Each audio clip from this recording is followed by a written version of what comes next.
Καλημέρα σας. 1, 2, 3, 4, 5, 6, 7, 8.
and see if it looks okay.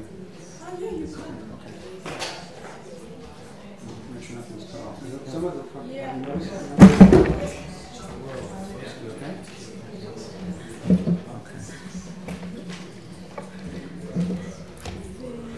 All right. Come on, work. Is it working? It is. Ah, no, it's not.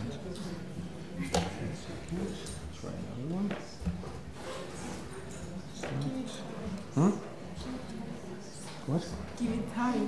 No. Usually it's pretty quickly. Sometimes it's a question of the. Maybe it's the laptop's problem. I have it also on something.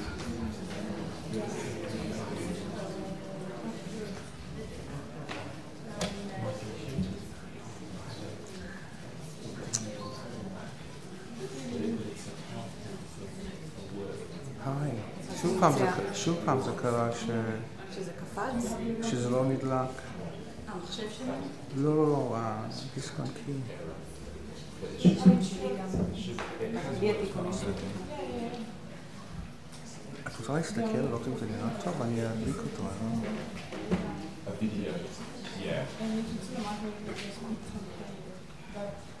Windows doesn't. No, I've got.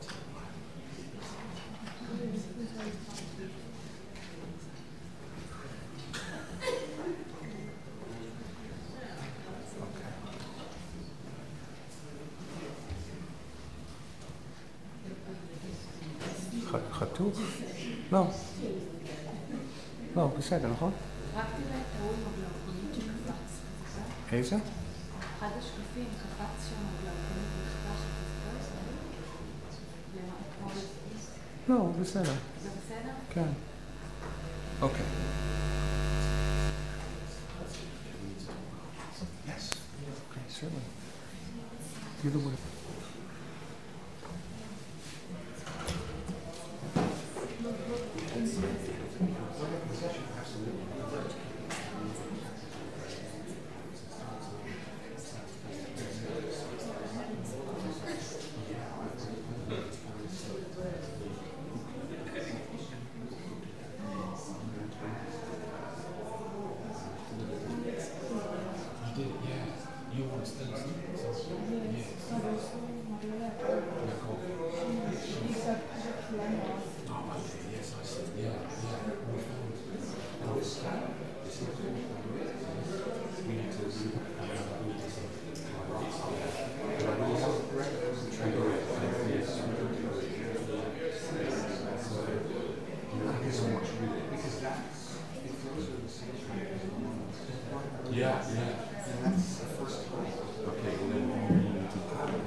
Jam, yeah.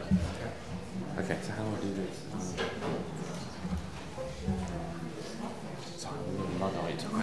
I'm using Mac, so you couldn't. Oh yeah. You couldn't help me, can you?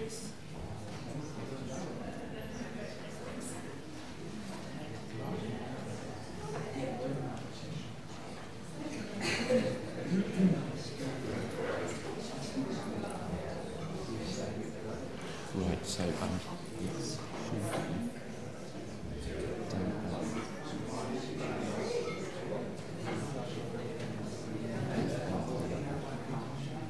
Cyprus Marriers, there we are.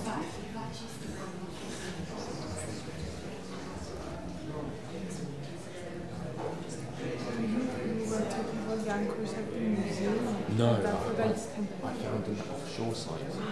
And I really haven't done much with it, I just had a little preliminary. Okay, so I went and I just want to put the right people together. Gregory. And hey. Can I just have a look at it, just see if it sort of looks alright? How do I do it? Is that like that? Hi. Can I just have a look at these? Yeah. Okay, right, that's good. Okay, so how do I'll shut it?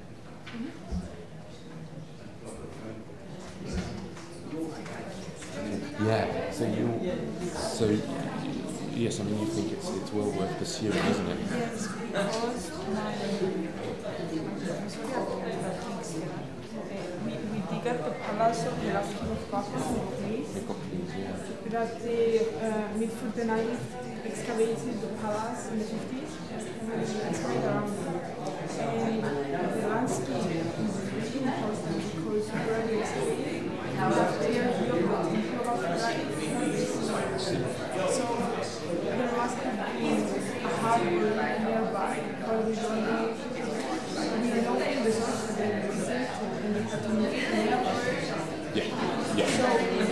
this is important. But we don't know where exactly it is, but most people say it's not.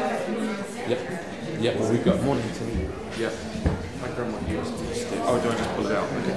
Yeah, well, we've got 120 under there, so. Has anybody else loaded the... Yes, this Marcus.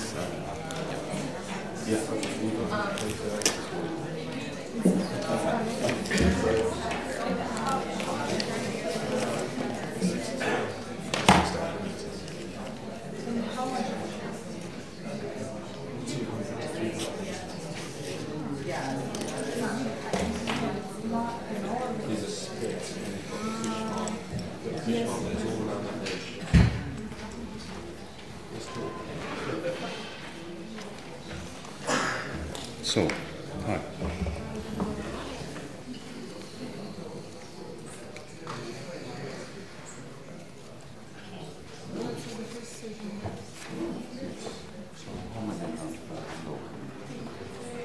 Hey.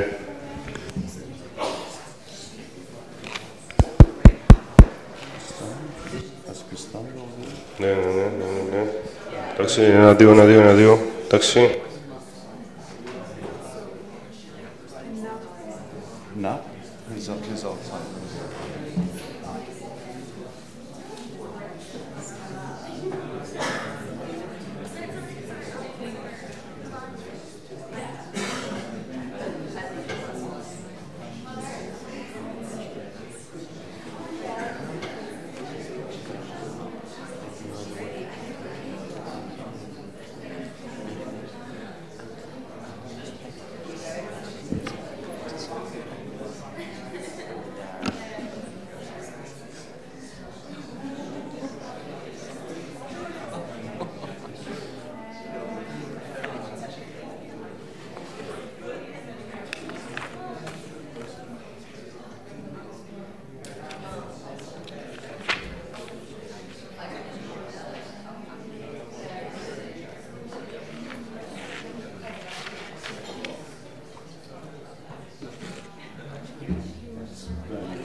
So this is naps. Yes.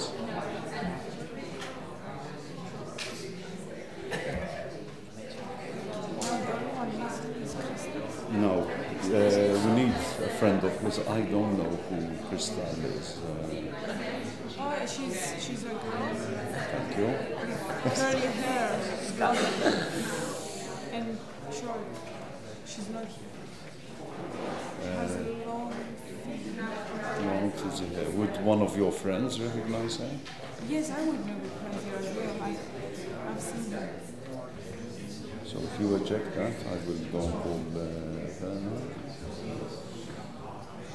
But she is in Cyprus, so she is presented. Okay, so this belongs to Bernard. And will you go and find her? Yes.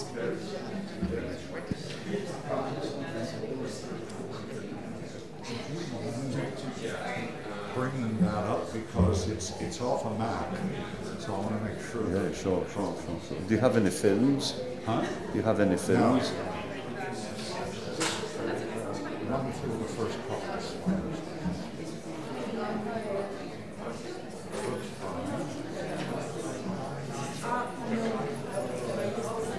Do one more. Yeah, which one? Hi. No, you're late. I'm sorry. Yes. It's 9 o'clock. English time. 9:20. Oh, okay. Oh, I hate this.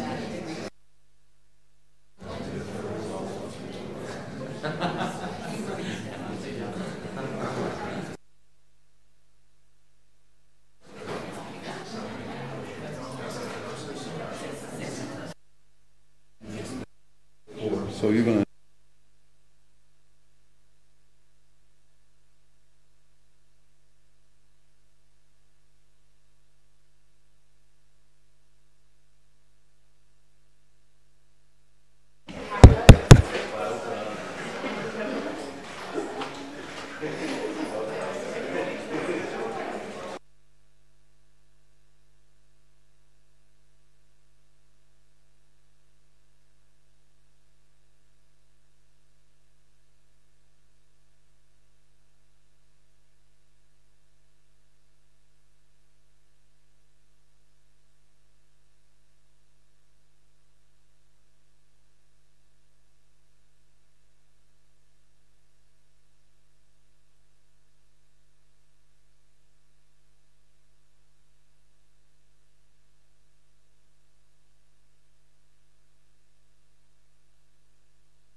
But it's a program.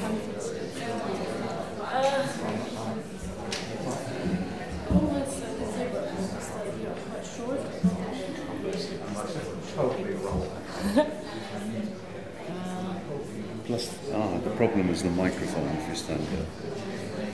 So you can get the microphone here. Can I do this? Yeah. Yeah. Perfect. Okay, I'll stand here. Use your hands. Can you Yes. see? Okay. Yes. Okay. So the important thing is the 5 minutes. So just I'll discreetly tell Yes. you when you have 5 I minutes. should be to on talk. time, but if I'm not on time, Okay. I'm sure you'll be fine. what time are we starting? 9:20. So I have 10 minutes. Yeah, of course. Well, 5. 5. I'm gonna go bring some water. And And the glass. water, please.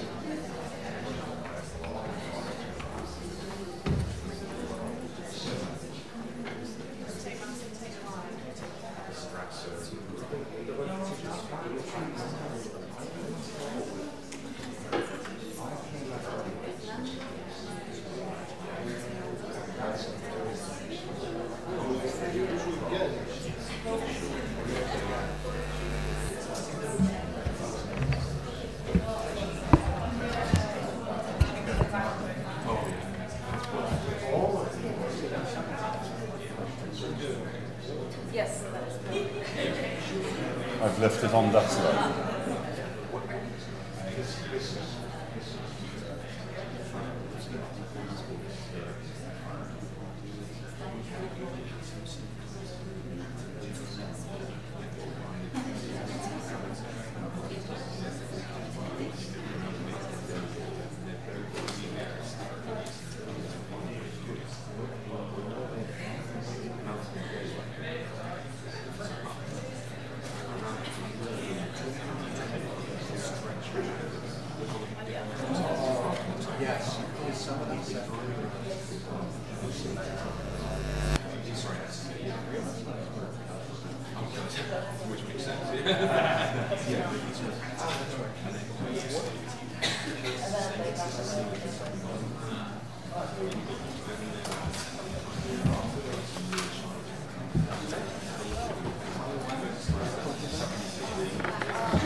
No, Crystal is farther than you, then me. Okay, it's been a long time. We only met once in Athens, really. Yes, I know. I still remember thinking About the color green yes, tea of toy. course, of course. Occasionally, and not the previous book, the one I just finished now, I still mention it.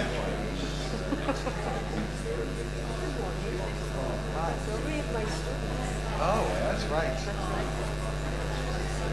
You're old. Yes, I was looking for the third. You forgot. It was so long ago, huh? It was so long ago, yes. And I was older than it, which That was was always the problem for me. Always the problem. It's just like, I just, wow. Right? Look at this woman. This is the actors with the t-shirt. Please, people that haven't bought their t-shirt yet. You know that he was wearing a 1994 ex-Maritime shirt that this is. I might have seen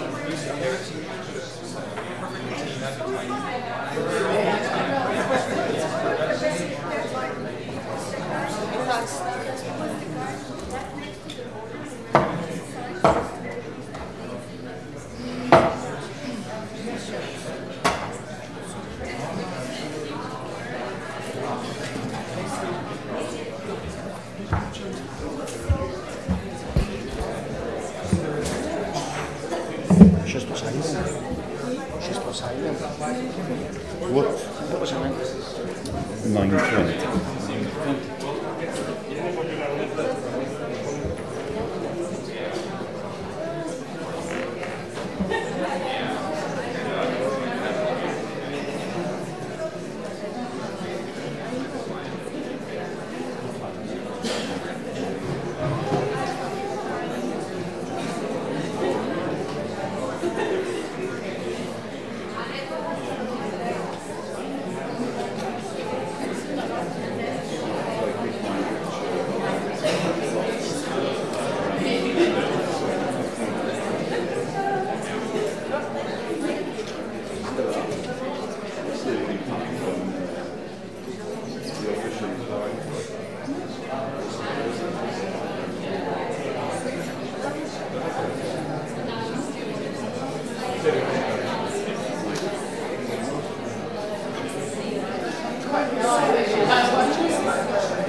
Good morning. I hope everybody's here. No, everybody's not here, but we have to start. So before we start the session, I have some announcements to make. First, this is the conference t-shirt. Please, if you want to buy some, please go at the front desk. The students have done a wonderful job designing it. Don't ignore it, please. We need to have a group photo, and for the group photo, we're going to announce it again during the second session of the day, but we're going to do it first thing during the lunch break. But in order to find a place that can accommodate all of us, we need to go outside the building, at the western side of the building. We're going to lead you on the steps, but please have it in mind that we need to go and get the group, make the group photo first thing during lunch. As you can see here, we have exhibited the posters from the previous TROPIS conferences. Harry Dallas has kindly sent them for us. There's no room on the poster panel, so those of you that enjoyed his presentation that Lucy read, and you enjoyed looking at faces on them, you now have the opportunity to look at them again on this desk. Also, I must remind you that there is the memory booth is there for you. It's next door to the amphitheater in the other building. So those of you that have memories to share about Honor Frost, please go find our people in the it's room number 106, adjacent to the amphitheater next door. This morning we only have this session. We don't have a parallel session for this first slot. So if you don't find a place here, please remember that the session from here will be live streamed to the other amphitheater as well. So for those of you that will not find a place here, you can go watch what's going on in the other building. Yes, and please, if you can sit in the middle of the seat rows, not at the sides, that will allow people to find seats easier without disturbing you during the conference. So please leave the seats at the sides free, if possible. Yeah. And my last announcement is just for the session chairs. We had arranged a dinner with session chairs tonight it's arranged, I think we had told you 8 o'clock, but it's going to happen at 7:30, and we're going to leave at 7:20 from the Cleopatra Hotel. Okay? I think, Lucy, do we have anything else? No. No, and we need to start because we shouldn't be late. Thank you.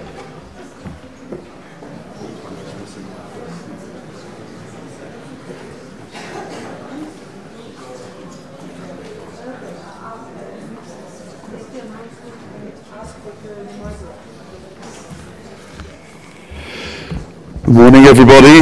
Welcome to the third day of this wonderful conference.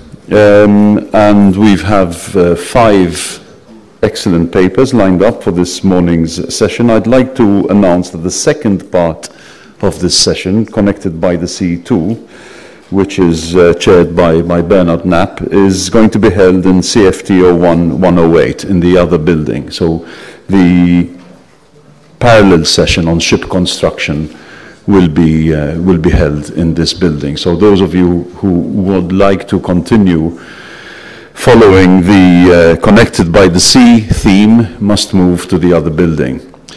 We have a slight problem that I'd like to introduce our first speaker, Kristal El Safadi, who will be presenting the maritime world and the early Bronze Age Levant through space and time.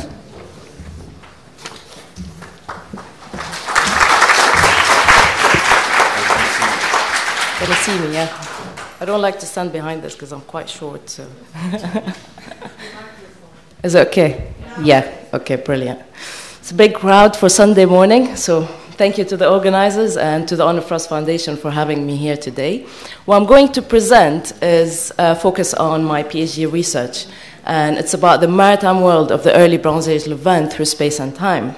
So my research asked the question of how was maritime space lived and exploited during the early Bronze Age on the coastal Levant?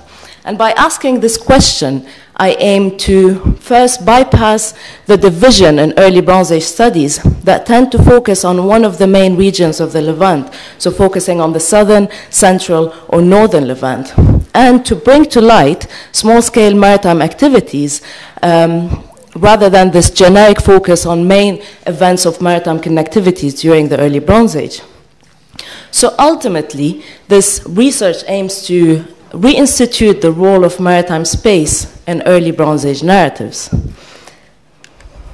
So my study area, the Levantine Basin and the Levantine coast, geographically looks as such. But I'm going to show you that it might look like that, or like this. Now, these might not be representations of the physical geography. Nonetheless, they are conceptual representations of how that space might have been experienced during the performance of seafaring. These representations bring in time as one of the defining factors in maritime connectivity. So if you have 2 locations that are geographically close to each other, but would have taken so much time in terms of sailing time to sail between them, then they are less likely to have developed maritime relations and connections. And this brings us to think about time and what time actually means during the performance of seafaring. So if you think about time, time is processes and rhythms. It is the rhythms of the winds that allow a sailing vessel to go into the destination it's intending to or not. It is the rhythm of the current that take the boat and its flow. So these, in order to account for sailing time, we need to account for these rhythms and processes. After all, a sailing vessel was harnessing the power of the wind. It was harnessing the power of the current. So these are the 2 main variables and rhythms that I chose to work with, the rhythms of the winds and the rhythms of the current, to account for sailing time and mediating the maritime connectivity of the Levantine Basin. And here we have examples to the left of a model for wind speed and direction for the Levantine Basin, and to the right a model of current speed and direction for the Levantine Basin. And although these rhythms are important, but in order to think about sailing time, we need to really think about the influence of those rhythms on the performance of a sailing vessel. So here we have to the left the work of Dr. Gillian Whitewright in terms of, so when we're thinking about the Bronze Age sailing vessel, we're more than likely dealing with a square sail vessel. And to the left, this model shows us what is the performance of a square sail vessel according to how it is sailing, whether it's sailing into the wind, whether it's sailing down the wind, whether it's sailing on reach running. And it tells us an approximate figure of what that sailing speed of the vessel would be. So I've taken this information, I've incorporated as well the wind speed, the influence of wind speed based on experimental data on the sailing speed of a sailing vessel, and I've came up with conditions that tell us what is the sailing speed based on the wind speed direction and the wind speed value. And here you can see in this diagram to the right, so if a sailing vessel is sailing on a bearing of 315 degrees, if the wind is coming from anywhere between that gray area, it means that the sailing vessel is sailing against the wind. And if it's coming from that yellow area, it means the sailing vessel is sailing on a reach running. And these tell us more or less what would the sailing vessel speed be. So incorporating all this information together, iterating it in GIS, working through a model, it was a very long process and complicated one, but anyway, what we get with is a sailing raster speed, or a grid that tells us the sailing speed according to the direction the vessel is sailing on from certain locations. And from the sailing speed, we can derive the sailing time in GIS in a very simple formula. So I've worked with these destinations in order to account for that sailing time, and not destinations, points of origin for the sailing journeys. And I've also incorporated points at sea so that we can mediate that maritime connectivity from the sea coming into the Levantine coast. And although GIS is really cool, it was, to be honest, it was a long process, but in the end, the result of all of this work are these. So these are representations of the maritime space, the mediation of the maritime connectivity. It doesn't show a Cartesian space, it shows us space according to time. So a stretched out cell means that it would have taken so much time to sail across that cell, whereas a compressed one, it means that it would have taken really not a lot of time to go across it. And you can see, for instance, up to the left, so these are divided by sites according to the sailing origin, and by the seasons according to the rhythms of the winds and the currents. And you can see how, for instance, the position of Cyprus, how it is changing in the Levantine basin, and according to the Levantine coast, how the Levantine coast is stretching out or compressed. So these representations I will come back to later on in this presentation. But to go back to the early Bronze Age Levant, so as I've stated earlier, that I'm working with the coastal Levant, and I've taken the sea as the common denominator that bridges the southern Levant, the northern Levant, and the central Levant. As for the early Bronze Age period, we know that it stretches out from 3500 BC to 2000 BC, is known as the first urban period in the southern Levant, the second urban revolution in the northern Levant, but most of the early Bronze Age studies of the Levantine region tend to focus on terrestrial dynamics, on land activities. So the maritime component and maritime space have been largely overlooked. Of course, there are exceptions. And without really accounting these, what we know about societal developments during the early Bronze Age, what we know about changes, remain incomplete. So here we need an approach that bridges that Levantine coast, that reinstitute in its land and sea and land narrative. And here I've chosen to work with a relational space, a lived space, an experience space, and I'm not going to go into details with that. But the methodology that I use is mapping. And by mapping, again, I don't mean maps, I don't mean Cartesian maps, I mean mapping as imaginative, as experience. There are different kinds of mappings.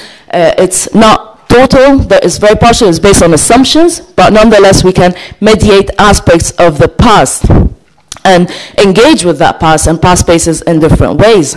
And this methodology of mapping rests on three pillars of mapping land, mapping evidence, and mapping the sea that I've already gone through.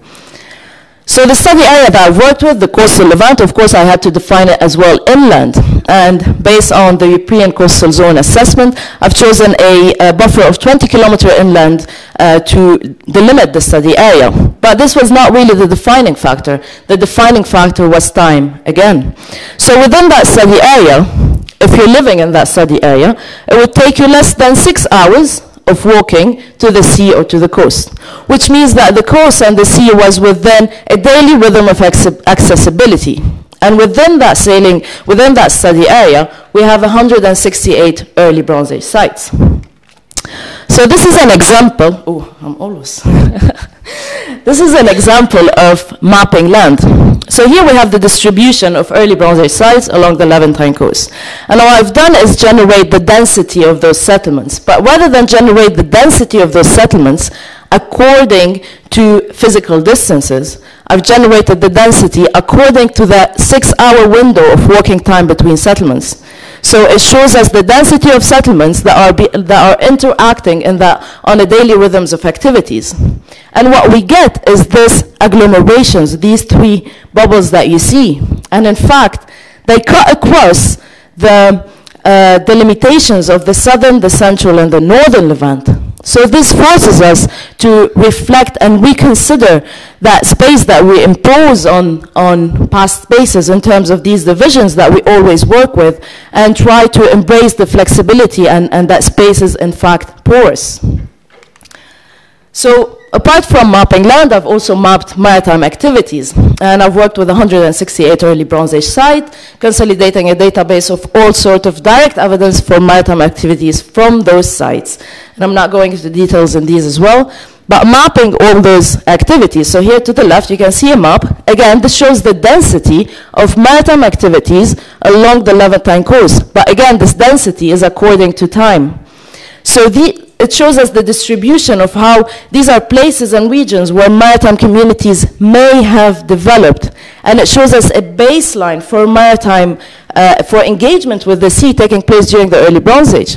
And if we look to the right, this diagram shows us the fish remains from the coastal Levant prior to the early Bronze Age and during the early Bronze Age. And you can see that during the early Bronze Age here as spikes. So we have some sort of intensification in maritime activities that is taking place. And apart from the direct evidence for maritime activities, I've also consolidated a database that look at all sort of material present at early Bronze Age sites that is from a non-local source. Ooh, right.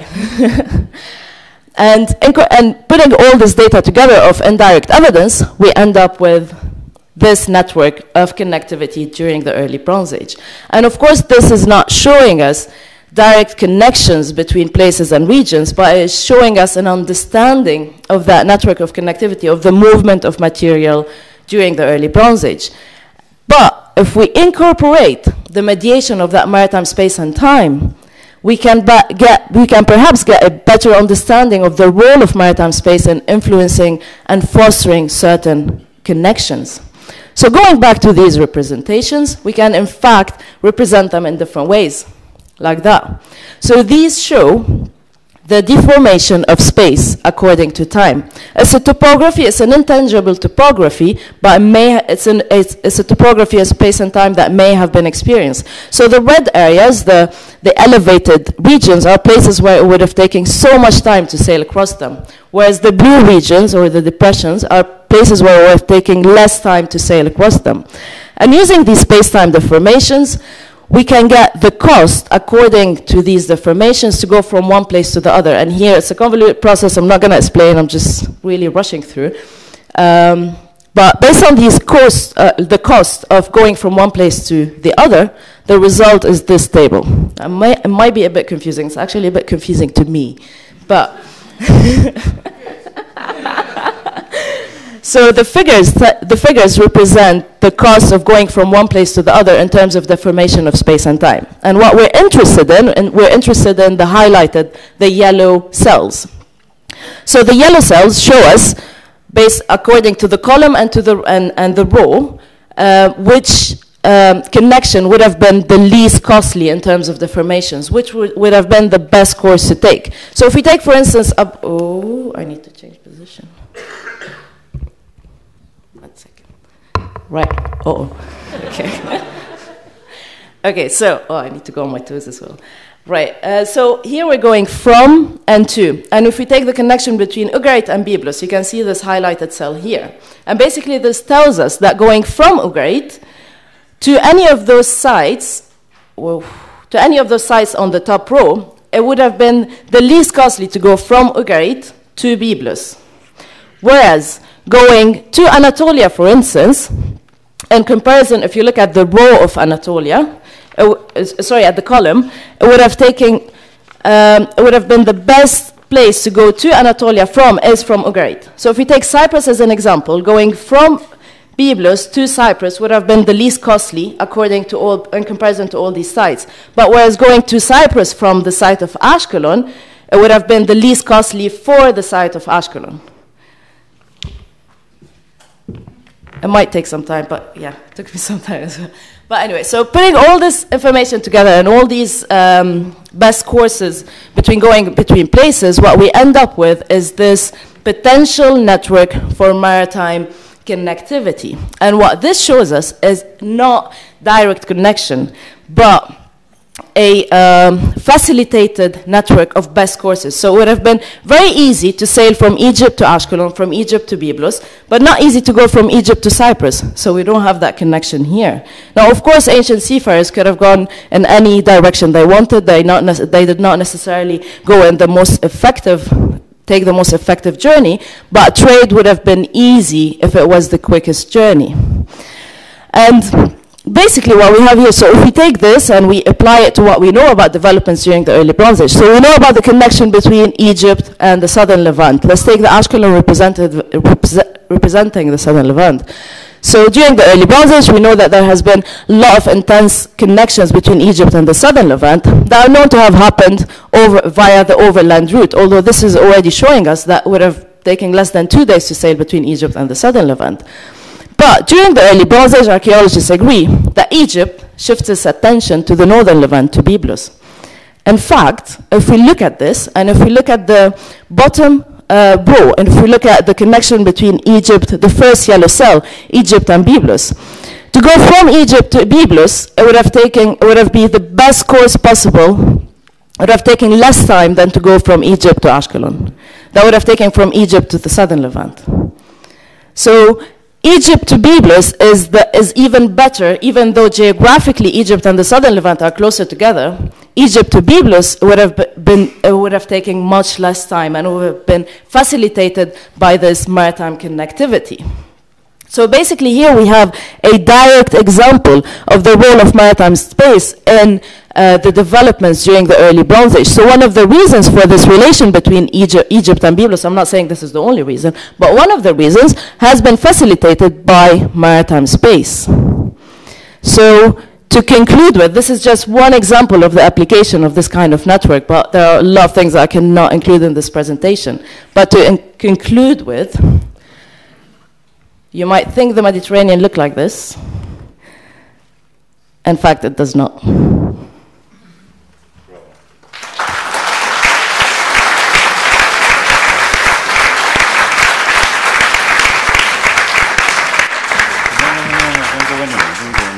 Sorry. Oh, fantastic, fantastic presentation. Could have gone on listening for a bit more time. Ed, do we have any questions for Crystal? Yes, sir.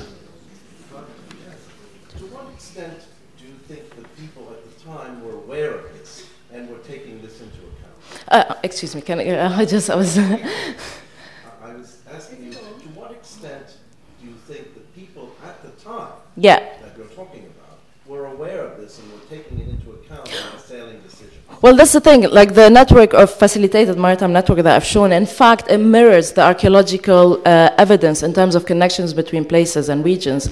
Now, we cannot really be sure whether they use this, but as seafarers, they would have been aware of the best course to go. They would have been aware of the rhythms of the winds and the current and everything, so they must have been aware that connections between certain locations would have been facilitated by those rhythms, and so they followed that facilitation rather than choosing to go into causing themselves more trouble. But nonetheless, that does not mean that this is the only way that they actually worked. Yeah. David? To change the Sorry.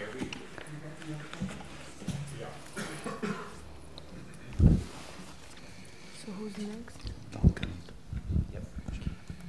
Yes, it's the human history side. You can have connectivities that are Network theories, but the ancient mariner hadn't read some network theory. It's not working. The microphone doesn't work. This is working. Exactly. Yeah. The human element, I mean, how did they exchange tips and the rest of it? We know sometimes, sorry about my voice, we know some of it, but there's some documentation which show that captains passed on information and the rest.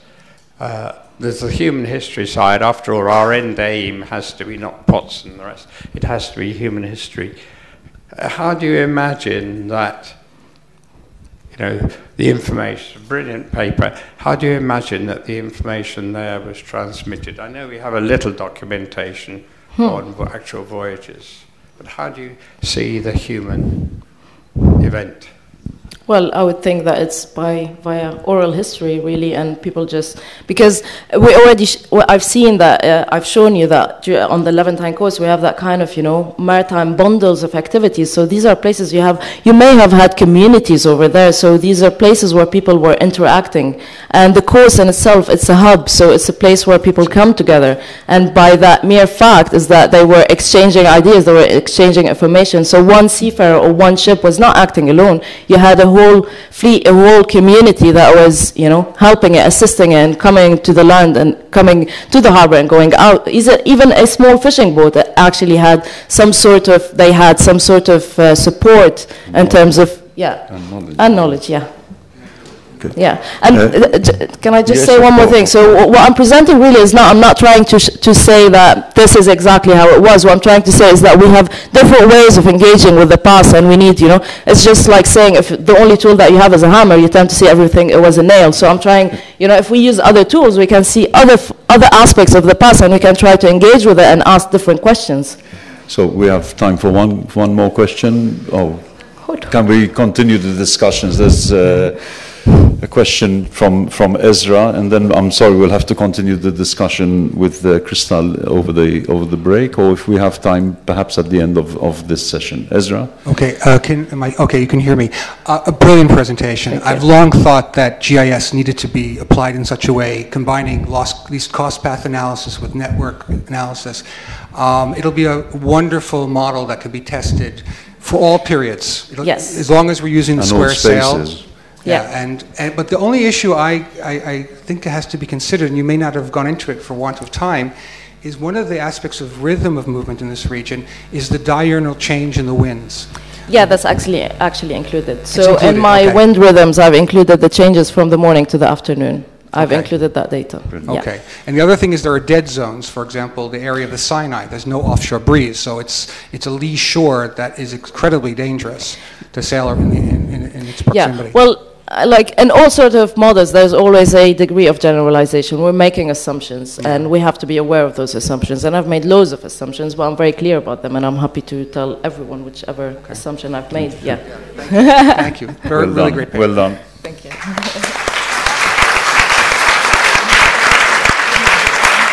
So I'd like to now invite Duncan Howard-Marshall to, he's going to speak to us about mariners, maritime connectivity, and the ritual of sea travel in early Neolithic Cyprus. Do I just press down? Yes. Just this one. Okay, great. All right. Good morning, everyone.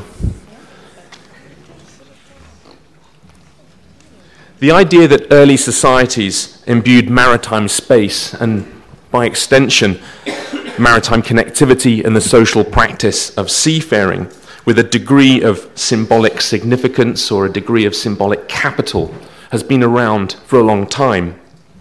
The ethnographic work of Mary Helms provided a broad, multi-scalar approach to the cultural creation of space and geographical distance among traditional societies in her famous monograph, Ulysses' Sail, published in 1988.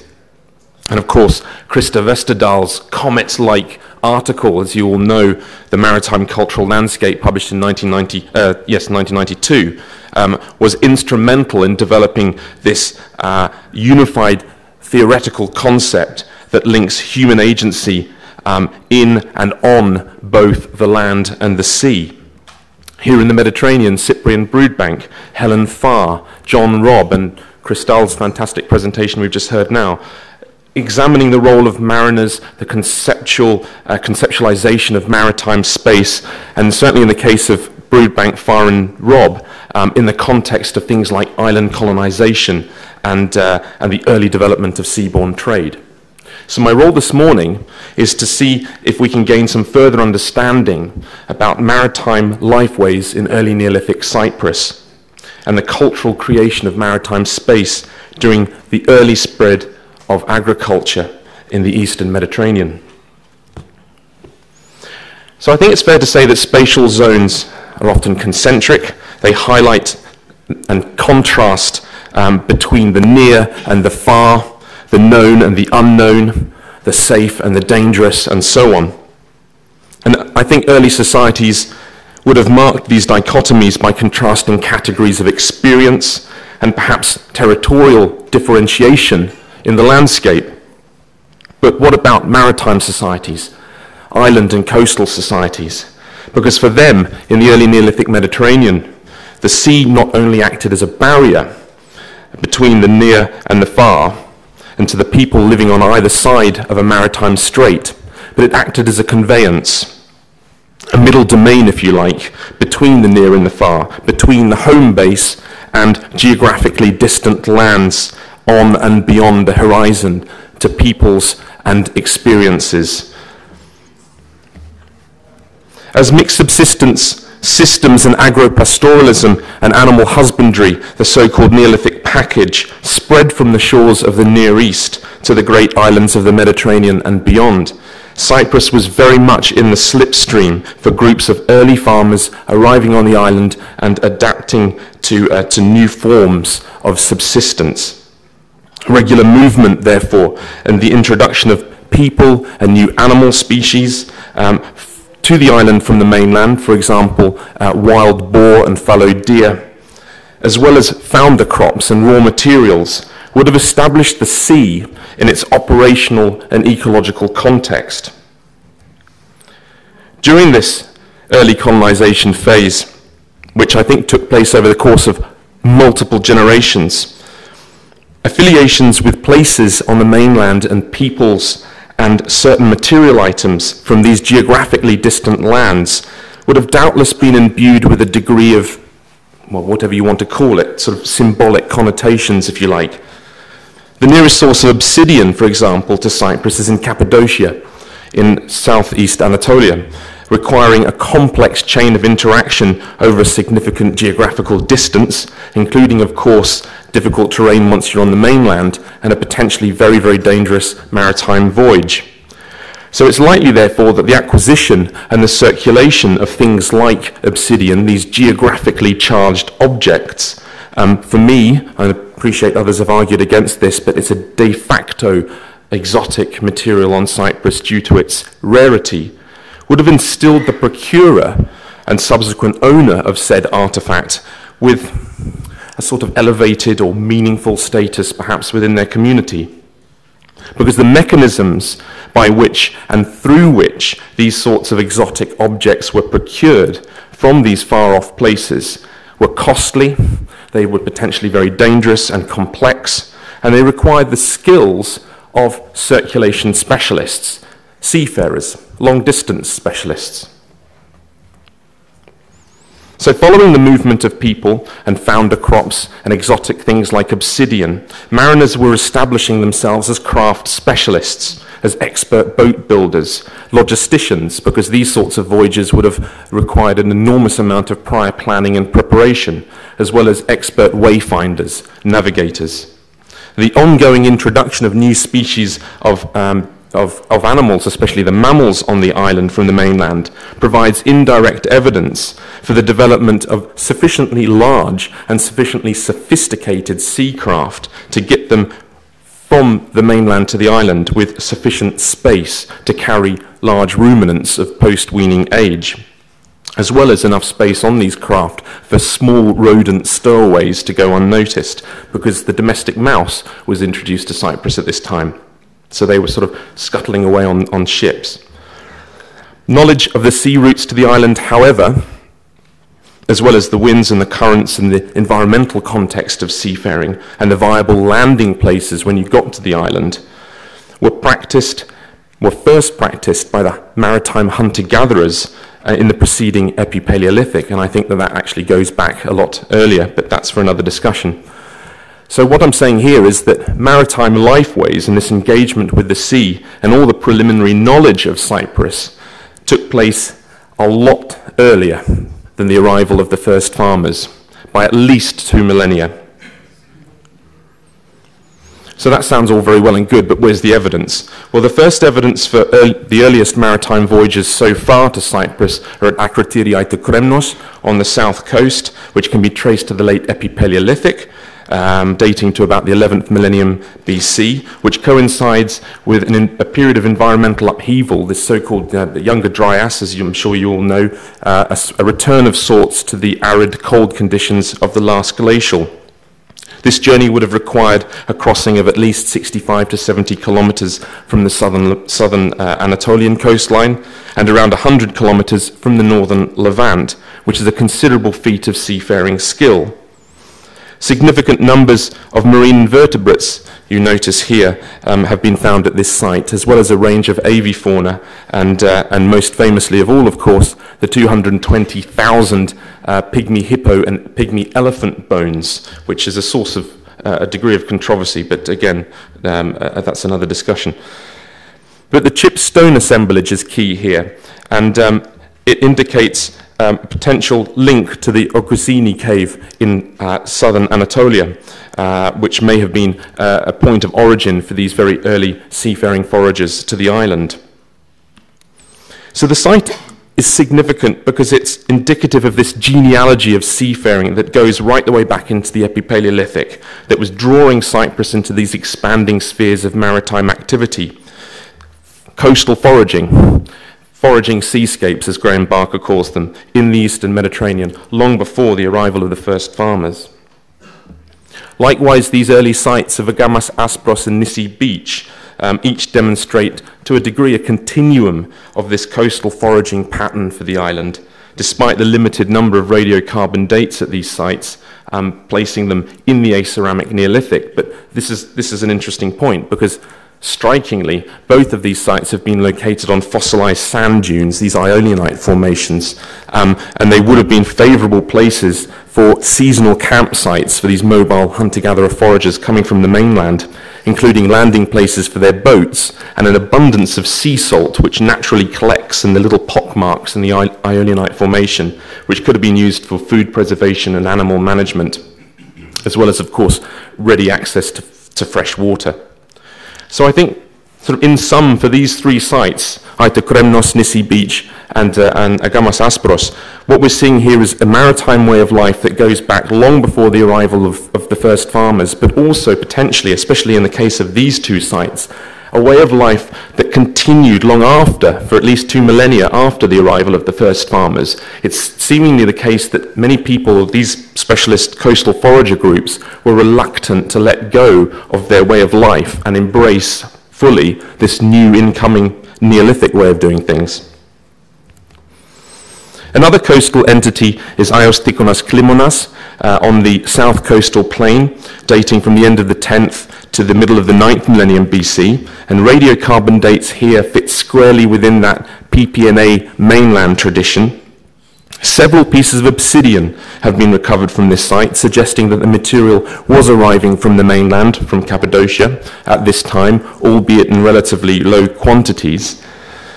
But strikingly, several buildings have been excavated here, similar in style to contemporary examples from the northern Levant, very large circular buildings, 10 meters in diameter. And they've often been interpreted as multifunctional communal structures that may have been used for storage or communal gatherings, dare I say it, communal ceremonies, and imply, to me at least, a more long-term engagement of the island, a sort of a semi-permanent engagement. So what we've got at this site, in sum, materially and architecturally, is the continuation of many of the characteristics from the late Epipaleolithic in terms of their resource exploitation, but also these PPNA traditions as well. They were eating mostly wild boar, which was introduced from the mainland, and these wild boar were also found in the Akrotiri phase. So they've been, over many generations, stocking the island so they can come and hunt them. The earliest phases of the PPNB site at Paraklesia Shilurkambos, also on the south coastal plain, include a number of circular dwellings, wells, and an assemblage of several 100,000 chipstone pieces, including 500 obsidian pieces, so a lot more than the earlier Klimonas site. But the subsistence package differs here, and they're bringing more and more animals from the Levant and from the mainland, including deer, sheep, goats, and of course, for the first time, cattle. Large ruminants. All of these are non-endemic, so they would have been brought across from the mainland. Again, it's this idea of pioneering colonizers, bringing new species to the island. Now, I'm just going to draw your attention to a few other notable finds here, and they include this. There's a photo in the middle, a backward tilting human feline carved head, very strange looking thing, made of serpentine, about 9.5 centimeters tall, and the seemingly intentional burial of what looks to be a tame cat, 8 months old, in close proximity to a richly adorned human burial. Now this, I don't know sort of how Bernard feels about this, but it seems to me an extraordinary coincidence. This human burial was adorned with all sorts of lovely things like green stone axes and polished stones, chipstone tools, ochre, and a small pit of marine shells. And it's in such close proximity to this cat burial, only 40 centimeters, that one wonders, was this a companion in life? It certainly would have been brought across from the mainland, so I'm thinking, could this cat have been a fellow traveller, a companion on the voyage across from the mainland, dare I say, a ship's cat? I've sacrificed Kisonaga Maluthia in favour of a site that often gets left off the map, and that's on the north coast, Kanthu Arkosiko, which is a very, very important site, and I think it's key to our understanding of early Neolithic seafaring. It lies on top of a marine terrace with a commanding view of the surrounding seascape. 5,000 pieces of obsidian have been found at this site, including complete tools. So they've been imported from the mainland, and they've been worked into tools. They exceed the total amount of obsidian published from all other early Neolithic sites on the island by a factor of 10. So I think it's reasonable to postulate that this was some kind of gateway community or conduit for obsidian on the island. What's also interesting about this site is the extraordinary level of marine resource exploitation. You've got an incredibly diverse array of marine resources: hake, tunny, dogfish, shark. All of these are deep water pelagic species that would have required a significant degree of know-how and technology to catch them. So for me, I think this level of resource exploitation, the amount of obsidian coming from the mainland, as well as, of course, lots and lots and lots of cattle bones, speaks of a very coastal, maritime-orientated community that was specializing in the procurement and subsequent circulation of obsidian and other materials from across the sea. And they had developed the necessary seacraft and maritime technology to do so. Okay, just the conclusion, that's it. So I think those who engaged in seafaring during the early Neolithic, they must have developed a very nuanced view of the world around them. That early seafaring was a waiting game, waiting for favourable winds, the right conditions to set off from the shore. And as such, I think for many of those landlubbers on the island may have found the maritime experience to have been a source of mystification for those sorts of people. And that mariners themselves were somewhat, I don't want to say marginalized, but somehow sort of on the edge of existence, because for periods of the year they would disappear over the horizon. Their rhythms were very, very different to the agro-pastoralists on the island. But at the same time, they would have been great storytellers and a source of enormous knowledge and information and esoteric knowledge about the world beyond the island and beyond the sea.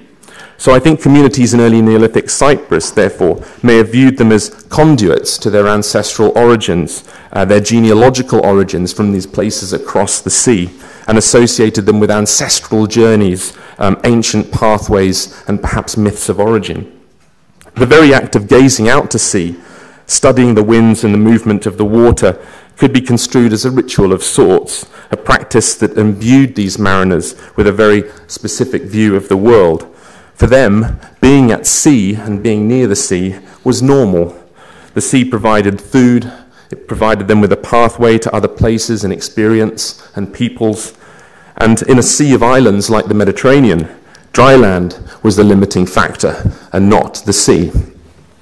So I want to thank all of these wonderful people and institutions for their financial support and emotional support, and specifically Lucy Blue and Stella Domestica and Agata and Ειρήνη να σας ζήσει η μωράκη της.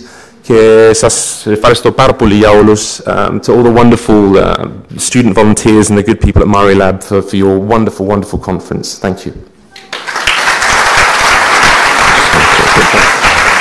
Bravo, very well done. Thanks very much.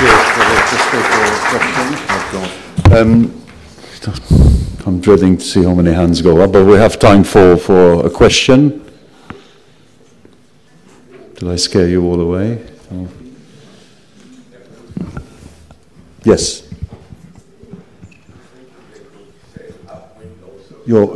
Can you kindly use the microphone? Sailing upwind. Wait a minute. I'll speak up. Okay. I think that they could sail upwind to some extent without too much leeway. Instead of just waiting, it's actually directed also to the crystal. I had the same question. Yeah, I think Crystal's graphs were superb. Yes, I like the idea of them having some form of rudimentary sail. Sorry, I don't like that word rudimentary. I don't think there's anything rudimentary about it. I think they were developing early sails. Jean-Denis Vigne has done some fantastic work on this. And it's largely due to his idea about down-a-cow syndrome. I don't know if anyone knows what down-a-cow syndrome is, but it's a horrible thing for large ruminants when the gut fermentation builds up in the stomachs and the intestines of large ruminants when they've been immobilized for long periods of time, anything sort of between 3, 4, 5 hours, they die. So these early Neolithic seafarers who were getting them across to the island and journeys that could have taken upwards of, 30 hours, they would have realized one thing when they got to the island, that most of their cargo was dead or very, very sick. So they would have had to have developed some kind of propulsion system that got them to the island toot sweet. And and with Crystal's graphs from Anatolia, from the south coast of Anatolia, it's the currents and the winds are running in their favor, but then it's getting back again. So yes, I think with determination and skill, they would have been going backwards and forwards with the use of a sail, an early sail. And it ties in neatly with having to get from A to B as quickly as possible, exploiting the quickest possible way. So our next speakers are Ezra Marcos and Paula Wyman-Barak, and Ezra will be presenting on the following paper on their behalf: Reconnecting the Maritime Levant at the Dawn of the Middle Bronze Age. Thank you. Which, last one? Okay. Okay, I will. Okay. Fine, thank you. One of the late Honor Frost's many seminal contributions, as many previous speakers have noted, was her identification and study, and especially the dating of the Middle Bronze Age stone anchors, examples of which have been found on land in the northern Levant, in Egypt, and in numerous underwater surveys in the southern Levant. To this day, apart from some fragmentary, limited pottery evidence, these artifacts remain the sole underwater archaeological evidence for Levantine seafaring that can be dated to this period, and are a reflection of the Levantine Middle Bronze Age maritime connectivity that our research on terrestrial finds seeks to illuminate.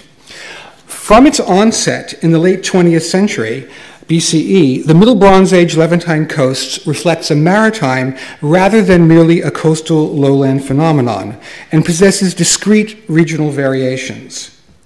In the northern Levant, littoral zone, roughly modern Lebanon and Syria, there appears to be evidence of settlement and material cultural continuity from the preceding early Bronze Age, including some of the ports. But in the southern Levant, namely modern Israel and the Palestinian National Authority, a new cultural and settlement phenomenon emerges following a long demographic crisis. This material cultural break is evinced by the appearance of new ceramic forms and modes of production, new architectural and funerary traditions, new lithic technology, new metallurgy, and the exploitation of some new metal source or sources other than the seemingly forgotten millennial-old Wadi Fainan and Arava mines. However, the most prominent development is the settlement pattern, often in previously uninhabited locations and near or on the modern coastline, which marks the founding of many subsequently well-known port cities. The demographic and economic growth, as reflected in increasing site size, number, density, and complexity, all culminate in the coastal plain being the core of early Middle Bronze Age MB2A culture in the 19th and 18th centuries BCE. Evidence for cross-cultural interaction with inter alia Egypt, Cyprus, and the Aegean has lent increasing credence to the role of maritime activity in this dynamic phenomenon. And the degree of general uniformity in both ceramic and metal forms throughout the Middle Bronze Age, from the northern Levant to the Egyptian Delta, indicate a high frequency of interaction and connectivity that was presumably largely seaborne. However, maritime connections in the formative early stages of the Middle Bronze Age have only recently begun to be identified. Tel Shar in the central coastal plain of Israel has produced the earliest such evidence. This 4.4 hectare site is located on the perennial Alexander River, some 5 kilometers from the present shoreline. In antiquity, as in pre-modern times, this river drained what was probably a riverine wetlands regime that would have enabled navigation from a hypothesized but still unexplored paleo-embayment. The site was excavated between 1979 and 1992 by Yosef Porat and Sam Paley, and has been the subject of analysis towards publication by the speaker and many colleagues. Excavations revealed an 8-phase MB2A occupational sequence, beginning with a modest founder settlement in Phase A, and followed by a series of elite buildings in phases B, C, and E, which, like the final rural settlement in Phase G, were all destroyed by fiery conflagrations. These destructions horizons offer large, well-preserved assemblages of material culture, as well as organic remains that provided the basis for a suite of radiocarbon determinations.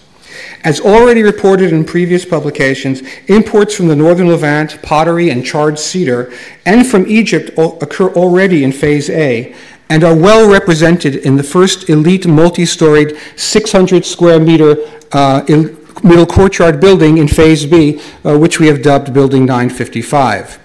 The ground floor of the east wing of this building contained dry goods, meat, and liquids, while the bottom of the stairwell was used for the mixing, cooling, and flavoring and serving of beverages in fancy painted vessels. Imports include Egyptian pottery of a variety of closed forms from both Upper and Lower Egypt, which appear in the Phase A fills beneath the Phase B building and inside the building itself.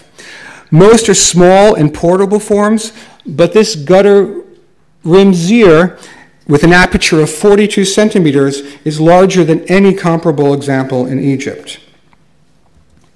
Owing to its distinctive black pottery with a basalt-rich coastal fabric and its unusual flaring horizontal jar rim forms, these imports from the northern Levant are readily identified as originating in the Akkar coastal plain in northern Lebanon, if not at Tel Arqa itself, the key site excavated by the recently departed Jean-Paul Talman. These were found in the earliest Phase A deposits on the natural hill of Tel Shar, and subsequently in the stairwell of Building 955, as well as in deposits elsewhere on the Tel. The forms are primarily jars, but at least one small closed vessel was also identified. Other stratified examples outside of the northern Levant for this ware are rare and usually in later Middle Bronze contexts. In addition to those imports, numerous other obviously non-local fabrics were discerned visually. Recently, Paolo Wyman, Barak, and I have begun a systematic petrographic study in order to investigate these and other fabrics. By non-local, We refer to examples that are inconsistent with the typical lithology of the central coastal plain, which is characterized by iron-rich alluvial and loamy clays, accompanied by Nile sands dominated by quartz and fragments of local aeolianite, kurkar. Among the non-local fabrics are examples with a bioclastic assemblage consistent with the Lebanese coast and igneous rock fragments typical either of Lebanon or the Syrian coast. Now, time will not allow a full preservation of the ongoing analysis, but among the imported pottery are numerous painted and red-slipped and burnished wares, most associated with the aforementioned drinking activities. Instead, we have chosen to focus on two forms, whose implications as imports is of significance to maritime connectivity, namely pithoi and handleless cylindrical jars. Pithoi are large storage vessels, usually at least a meter high, which are not easily moved, particularly when filled, and have been underrepresented in the early Southern Levantine Middle Bronze Age corpus, probably because these forms are rarely well preserved. Owing to the serendipitous state of preservation at Ifshar and a detailed metric analysis of rim and neck diameter and wall thickness of fragmentary remains, it is clear that such forms are much more common. Typically, it is assumed that such large vessels were produced locally or in reasonably proximal regions. However, analysis of several examples, including these found in the eastern wing, destroyed in the eastern wing of the building, Building 955, clearly originates somewhere in the northern Levant, according to the known mythology and published comparanda. Seaborne pithoi are known from both late Bronze Age depictions of ships and from excavated wrecks, and may have been offloaded at ports of call. The aforementioned large Egyptian zir may have arrived in such a manner. However, the occurrence of numerous pithoi at Tel Ifshar, which originate from distant coastal regions, demonstrates that not only maritime transport containers or fancy wares should be considered to be worthy of transport, but large, bulky, more common utilitarian forms may have been chipped for their inherent function already in the early Middle Bronze Age. In his study of one of the late Middle Kingdom Asiatic tomb groups in Tel Daba, Robert Schustel was the first to refer to a broad class of slender, handleless Levantine jars with parallels from the northern and southern Levant. The region of Ugarit being the source for the example from Tel Daba, according to the petrographic analysis of Cohen-Weinberger and Gorin. The example from nearby Tel Afek, some 40 kilometers south of Tel Ifshar, is also reported to be non-local. Based on a number of complete and partially preserved examples of what we would prefer to call handleless cylindrical jars, not HCJ, from Ifshar Phase B, it was possible to associate them with specific rim types, all of which have a visibly non-local fabric with a pale yellow to beige color, peppered with dark and red grits. These first appear in the Phase 8 late fills underneath Building 955, where they represent 23% of the total number of storage jars. In Phase B, they represent 20% of the storage jars, and by only a few sherds in subsequent phases. Petrographic analysis has shown them to derive from somewhere along the Syrian coast and are consistent with the descriptions provided by Cohen, Weinberg, and Gorin for the lithology of the Ophiolite zone of the Syrian coast, which they associated with the Tel Daba example. The origin and frequency of this form over two phases suggests a close, sustained relationship with a particular location or locations in the northern Levant. Although handleless vessels possessing a broad flat base are not typical of maritime transport containers. Its fabric is well-fired, sturdy, with a wall thickness ranging from 0.7 to 1.4 centimeters and a rim shape that enabled stoppering. Its height is similar to jars that have handles. An argument could be made, if this is a sort of maritime heresy, that it was served as a maritime container for a period of time, early in the Middle Bronze Age, but was abandoned for later handle type. The combination of datable Egyptian pottery and radiocarbon determinations from large quantities of single-year cultigens enables the finds from Tel Ifshar to be placed in a broader context, namely the second half of the 20th through the 19th centuries. This archaeological time frame may be correlated with both historical and archaeological evidence from Egypt, namely the Mitrahina inscription of Amenemhet II and the Khnumhotep III Mastaba inscription from Dashur, from the reign of Amenemhet III. Sesostris III, and the earliest imported Levantine pottery found at Tel Daba, the eventual capital of the Hyksos kingdom. Briefly, the Mitrahina inscription provides details of Egyptian maritime expeditions to the northern Levant to a variety of locales from whence a broad range of products could be obtained, albeit with cedar wood being the most voluminous. And the Khnumhotep III inscription demonstrates that Egypt was willing to go to war against Byblos to protect its cedar trade with Olatza, probably beneath modern Tripoli. The notion that Egypt's relations with the Levant was not solely negotiated via Byblos is also supported by the earliest ceramic imports to Tel Daba from the first half of the 19th century, which have been shown to originate in different locales in the southern and northern Levant. Thus, within the broader framework, the evidence from Tel Shar could be viewed a priori as representing the drop-off from the longshore Egyptian trunk route between the Delta and the northern Levant. However, the range of imported forms identified so far at Tel Shar, especially the pithoi, and the very close relationship with the locations in the northern Levant based on the handleless cylindrical jar, suggest other possible explanations. As contact between the northern Levant and Tel Shar accompanies the initial founder phase and is sustained over two additional phases, this suggests that intra-Levantine trade, or trade outside the seemingly more prominent Egyptian maritime activity, may be the case. It is impossible to negotiate that such relations were negotiated directly. Such a model of cabotage would go far towards explaining the commonality of ceramic and metal forms, and given the evidently novel nature and dynamism of this culture, it may represent a partial explanation for its origin, its population, and prosperity. Thus, even though underwater archaeology has still yet to provide us with more than what Honor Frost and surveyors along the southern Levant have provided, systematic analysis of existing and future excavated coastal assemblages, which many of us are doing along the coast, as well as exploring potential Middle Bronze harbors, has great potential for making the maritime Middle Bronze Age more archaeologically visible. Thank you very much.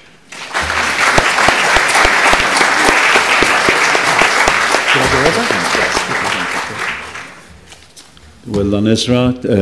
Any questions for Ezra? Stella?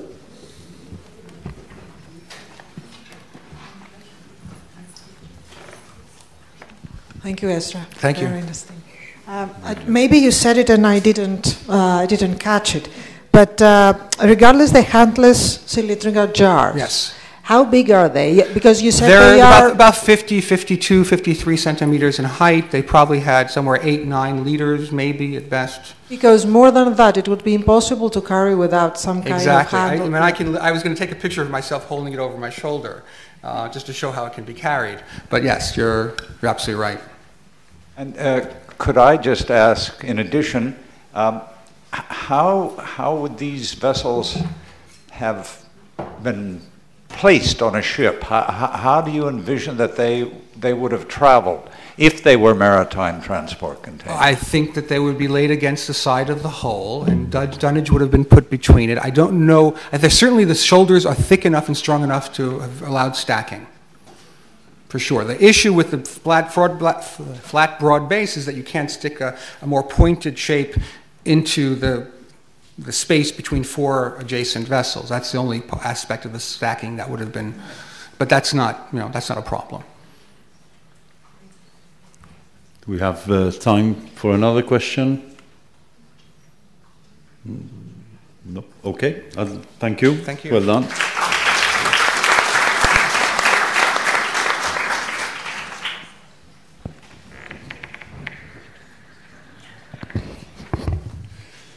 Right. I'd like to now invite Michele Massa to present pre-Middle Bronze Age maritime exchange, networks between the Aegean and the Levant, an Anatolian perspective. Thank you.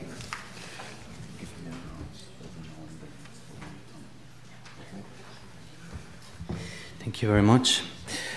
Before starting, I would like to join the other speakers in thanking the organizer of the conference for this very successful event. The aim of today's paper is to discuss the nature of the maritime network extending between the Aegean, coastal Anatolia, Cyprus, and the Levant in the 3rd millennium, a network highlighted by the circulation of a range of commodities and technologies.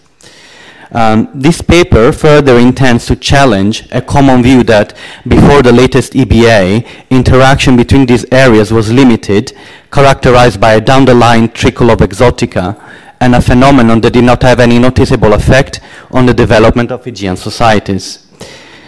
I think that this stance is, at least in part, related to the difficulty of placing Anatolia on a conceptual map. This is due to several analytical limitations, including the lack of excavated pre-classical sites between Cilicia and Caria, as well as the limited access to the results of scientific research in the broader region.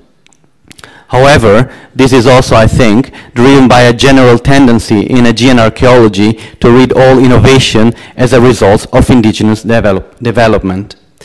With this paper, I would like to offer a more nuanced working model, which draws from my research in Anatolia. I will suggest that local developments in the Aegean and Anatolia created a fertile ground not only for the desire of Eastern products and technologies, but also, and more importantly, the reception of model for governance, including administrative practices and ideology. In the following paper, I want to highlight how this process was characterized not only by adoption, but also by adaptation and re-elaboration of goods, technologies, behaviors, and ideas. In this sense, the spread of both metrology and sealing practices represents a perfect case study. Both technologies are clearly Near Eastern in origin, and their first appearance in the Aegean dates around 2800 BC.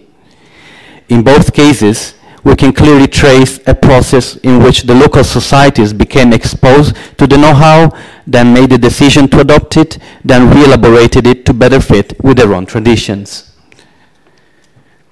In this sense, the spread of both metrology and sealing for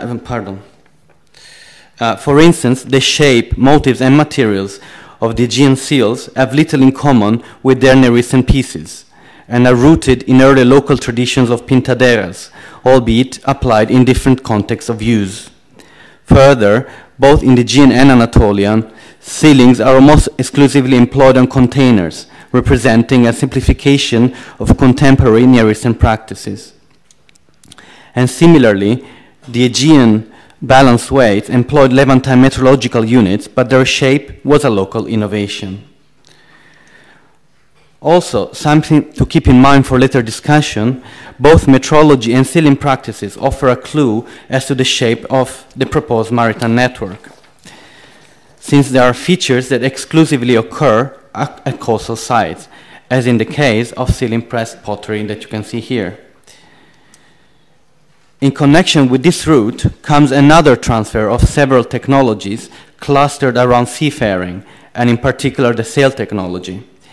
Initially conceived in the safe riverine environments of the Nile, seagoing sailboats reached the Levant by early mid-3rd millennium, as attested by textual references and depictions. Based on seal iconography, the first Aegean sailboats are dated to the late 3rd millennium. Importantly, their shape readily suggests a Levantine influence, pointing to the eastern origin of the innovation. From iconographic, textual, and limited archaeological evidence, we can surmise that the introduction of the sail may have significantly increased cargo capabilities and speed, allowing for faster, more direct, and more profitable travels. Actually, I will need to integrate Crystal's work in this. But what I would like to argue is, so this is probably the main reason for the exclusion of the southern coast in the Egyptian Levantine trade routes during the early EBA. And I would like to suggest here that is also probably the main reason for the inclusion of Cyprus into interregional trade networks a few centuries later, when sailboat made easier to travel directly to the island instead of coast-hugging through the Iskandarian Gulf.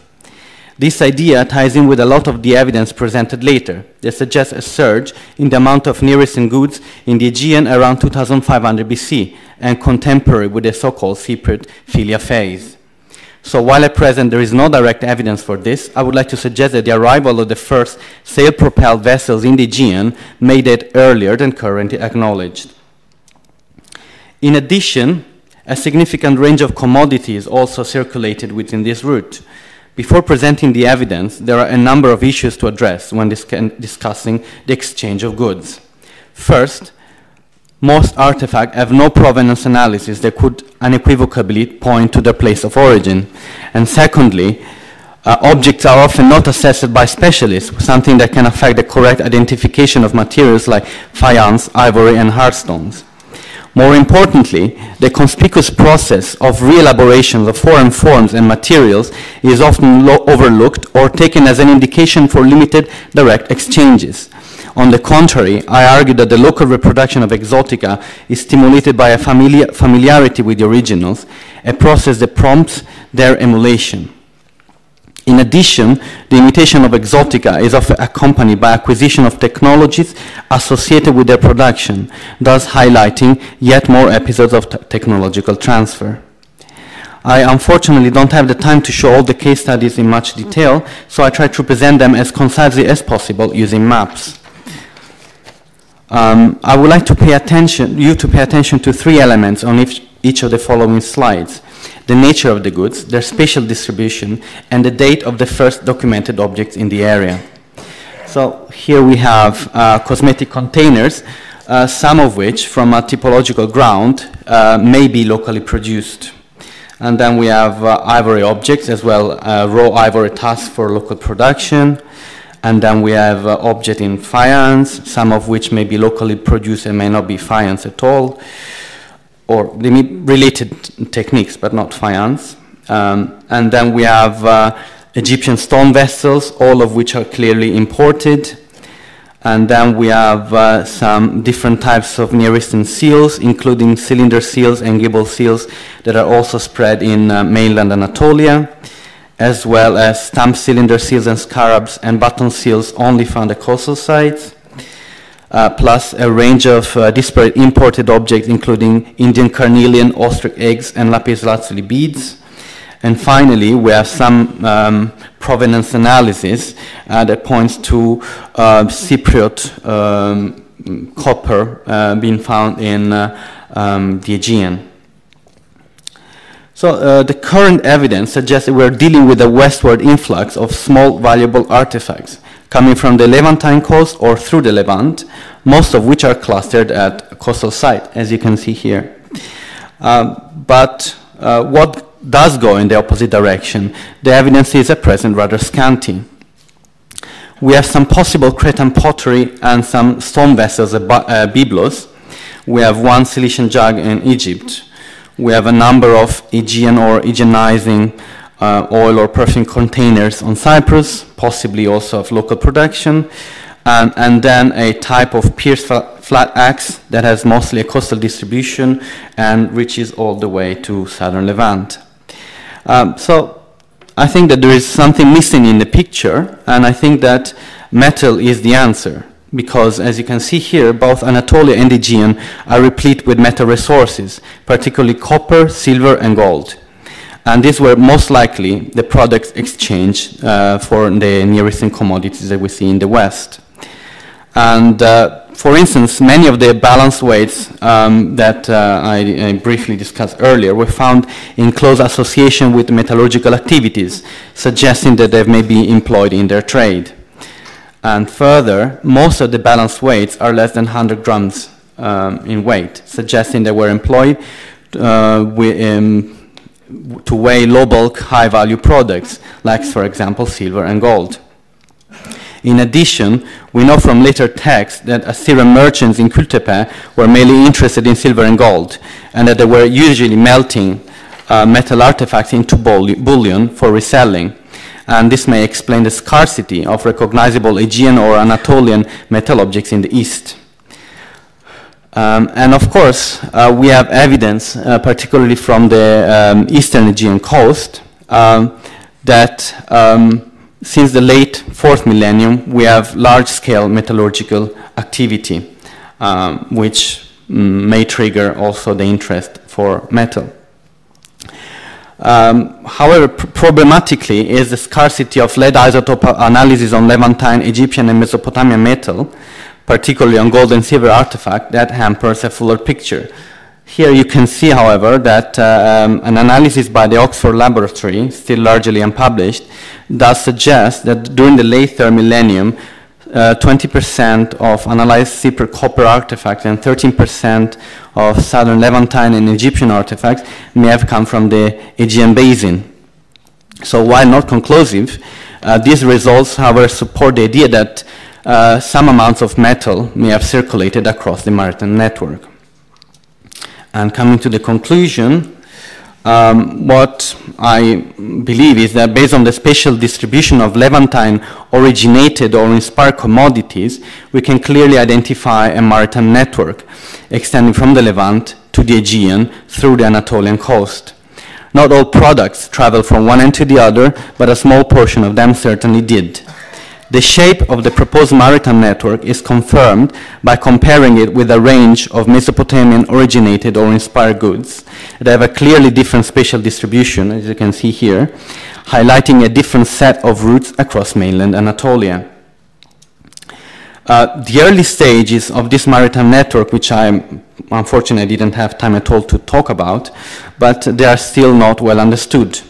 In earlier periods, this route witnessed important episodes of technological transfers, and this included the spread of the Neolithic package, as well as a number of agriculture-related technologies like the plow, the cultivation of the grape, and the cultivation of the olive. These, however, seem to have occurred in small steps, gradually, and through down-the-line exchanges, for there is no evidence at present of actual goods circulating across the whole network. The date for the first direct contacts, witnessed not only by the arrival of metrology and sealing practices, but also by a small number of finished products, is around 2800 BC. This increase in activities across the maritime network might be connected with improved seafaring technology, as already shown by earlier Strophilas longboat of the late 4th millennium. And the mid-late 3rd millennium witnesses a surge in the number and range of actual imports contemporary with the so-called Philia phase, when Cyprus is actually integrated, started to be integrated in the network. And as I suggested earlier, this might be related with the introduction of sailboats in the area, a feature that would have increased cargo capabilities and allow more direct sea voyages. And rather surprisingly, the latest EBA witnesses a contraction of this network, whereby most of the Aegean is cut off from the exchanges, and Crete becomes the westernmost terminus for the Levantine-originated maritime routes. Overall, the archaeological evidence points to some form of organized exchange, possibly in the hand of professional traders. This is hinted by several strands of evidence, including the use of system of weights, the significant amount of organization necessary to build, maintain, and man a longboat or a sailboat, and the estimated travel time necessary for return trips. Last but not least, the distribution of commodities across the network, with Troy in the northeastern Aegean yielding one of the largest number of imported Near Eastern goods, suggested direct voyages between main centers rather than a down-the-line exchange. The most probable trigger for the development of such infrastructure is the rich metal deposits of the wider Aegean basin, which started to be exploited in larger scale in the late 4th millennium BC. And as a last remark, I would then would like to connect this with the development of all the major centers in the Aegean, including Troy, Polyokni, Erayon, and Lerna, which occur contemporarily with the expansion of the maritime network and the first direct contacts with the East. This is detectable in the growth of settlements, the construction of monumental areas and fortifications, the appearance of rudimentary forms of centralized administration, as well as the social stratification evident in the burial record. Given that similar processes in similar form and shape had been undergoing in the Near East for several millennia already, it does not seem far-fetched to imagine that the arrival of foreign merchants in the Aegean and coastal Anatolia may have been a catalyst for wider socio-political development. Thank you for your attention.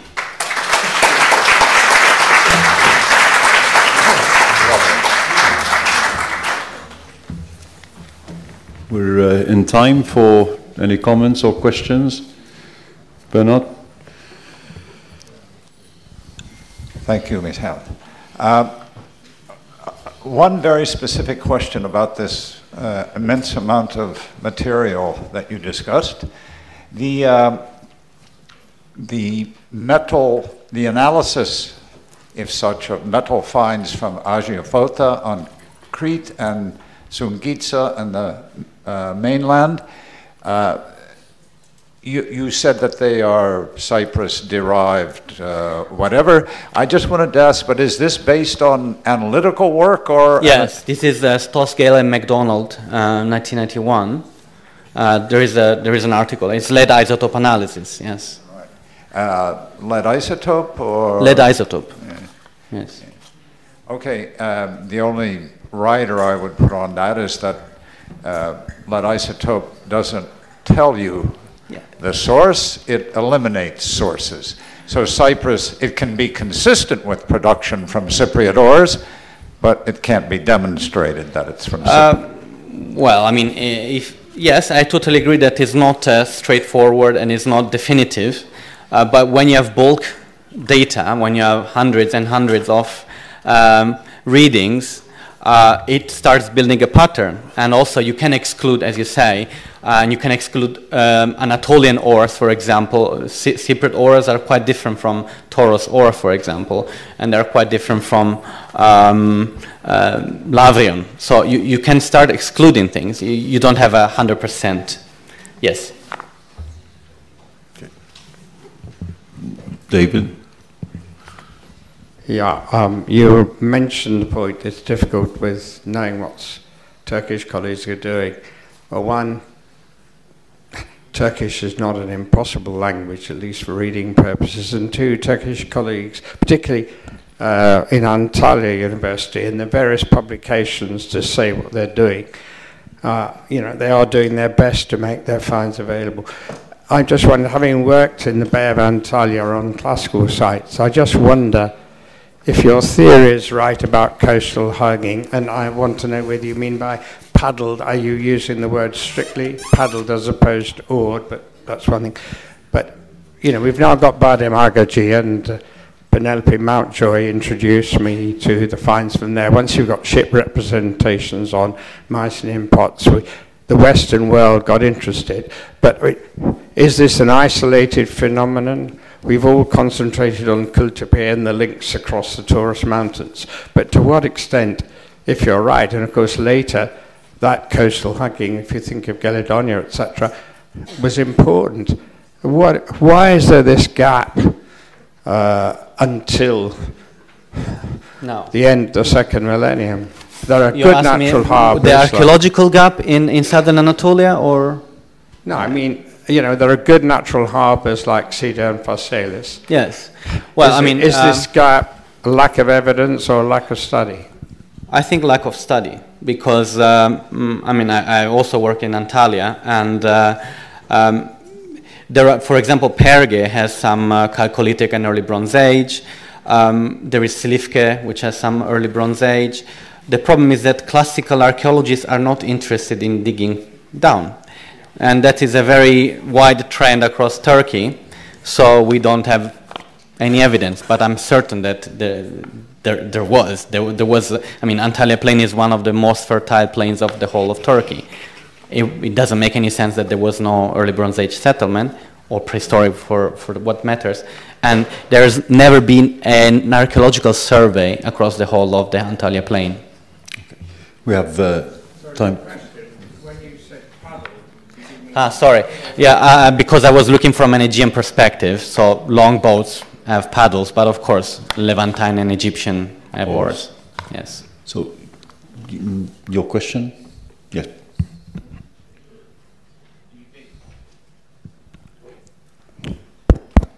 Do you think most of the trade that you were documenting is cabotage or directional? Well, there is very little direct evidence, but the distribution of down the line, for example, you can see with Melian obsidian, even in the early Bronze Age, you can see that there is a direct cutoff at some point when it's no longer economically feasible to take obsidian, and they just use local chipstone. So that is a down the line trade, I would say. When you have direct trade, you see that luxury products, they skip smaller settlements and they are found in larger centers. And this is very clear both for the maritime route and the land route that I did not talk about, but it's very clear in both cases that you have some products that skip. Okay. Thank you very much. Thank you and well done again. So last and certainly not least, we're welcoming Bernard Knapp to speak to us where piracy in the late Bronze Age Eastern Mediterranean. Thank you, Timmy. Good morning, everyone. As you can see from the screen, it seems that piracy has become the flavor of the times, the new black, if you wish, or the new orange. Some of you may be fans of this wildly popular TV series, Black Sails, and its heroes, which earlier this year just finished after 4 seasons and 48 episodes. In the world of archaeology and ancient history, such popular interest seems reflected in a bounty of new studies concerning the late Bronze and early Iron Ages. And in my talk today, I want to consider the extent to which piracy may have existed during the Bronze Age. I deliberately play devil's advocate and adopt a skeptical approach in asking whom we might regard as pirates or what possible cases of piracy we might identify in the Bronze Age. Now, piracy is likely as old as the emergence of sailing ships on the high seas, some 5,000 years ago, and some have suggested that the Mediterranean was the birthplace of piracy. In general, the sea is a lawless space, and Bronze Age merchants who took to the sea must have known that commerce involves risks, natural and human, and they may have accepted that some form of piracy was the price of doing business. Indeed, it's likely that many of them were engaged in similar activities themselves. In any case, there's a positive correlation between trade and piracy, as both are dependent on a flourishing system of maritime exchange. Before proceeding, we need at least a working definition of piracy.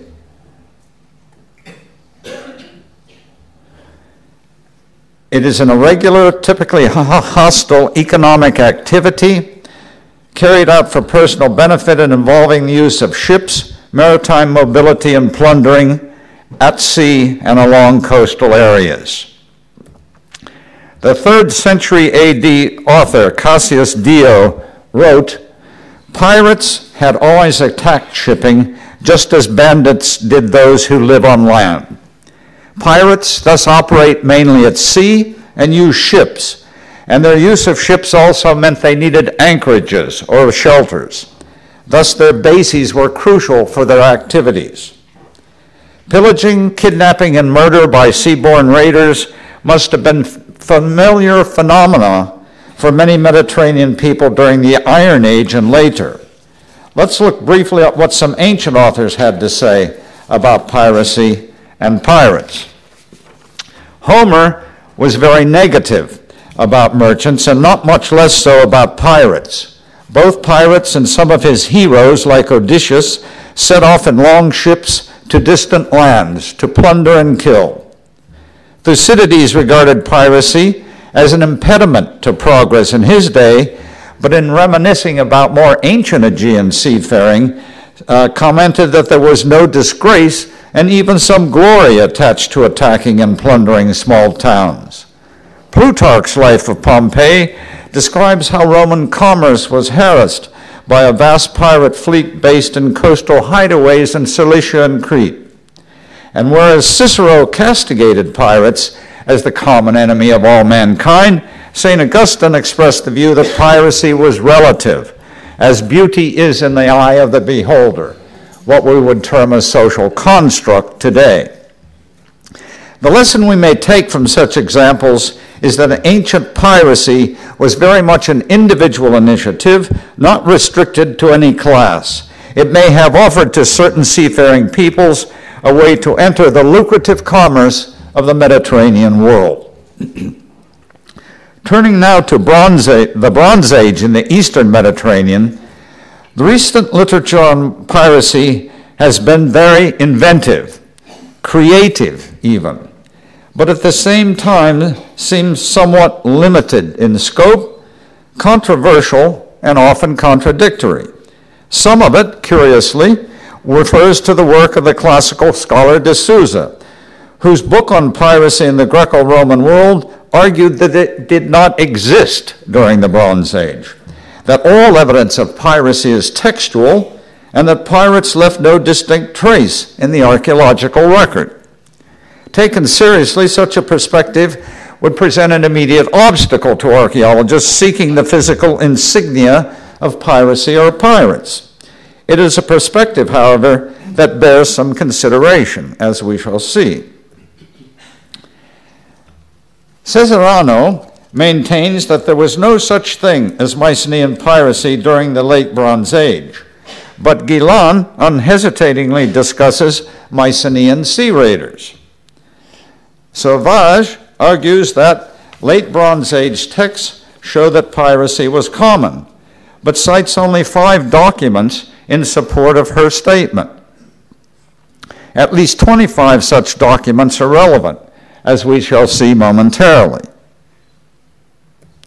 In multiple articles, Hitchcock and Meyer see what they term a culture of piracy everywhere, in Linear B texts, on pottery, in feasting and drinking, representations on pottery, the Mycenaean galley, site locations, slavery, disadvantaged workers, even grooming and depilatory habits. Malloy's take on piracy in the Sea Peoples is more sober. He sees, quote, a maritime movement of warriors following the Mycenaean collapse when trading devolved into raiding with multi-ethnic confederations that were transient and archaeologically ephemeral, end quote. In Jung's, at time exasperating view, the Mycenaeans engaged both in legitimate trade as well as piracy. Emmanuel, for his part, suggests that piracy posed a significant threat during the late Bronze Age, a time of innovation in maritime technology. He asks whether it was pirates who developed more efficient hull designs and sailing rigs for plundering, or whether such innovations emerged in response to piracy, in order to protect coastal waters and ships at sea. In fact, the documentary evidence suggests that coastal polities themselves developed such maritime technology as they did to optimize their role in maritime trade. In any case, there is neither documentary nor material evidence of any pirate ships per se during this period. Based on site locations and ships' representations on pottery, Samaras also argues that piracy may have existed in the post-palatial Aegean after about 1100 BC. Indeed, some late Hellenic 3C pottery vessels show weapon-wielding warriors aboard ships. For example, from Badam Gedici Tepe in western Turkey, Enkomi on Cyprus, and Kinos in East Lokris in Greece. The scenes on the Badam Gedici and Kinos craters may well portray a sea battle, with warriors on deck prepared to board another ship.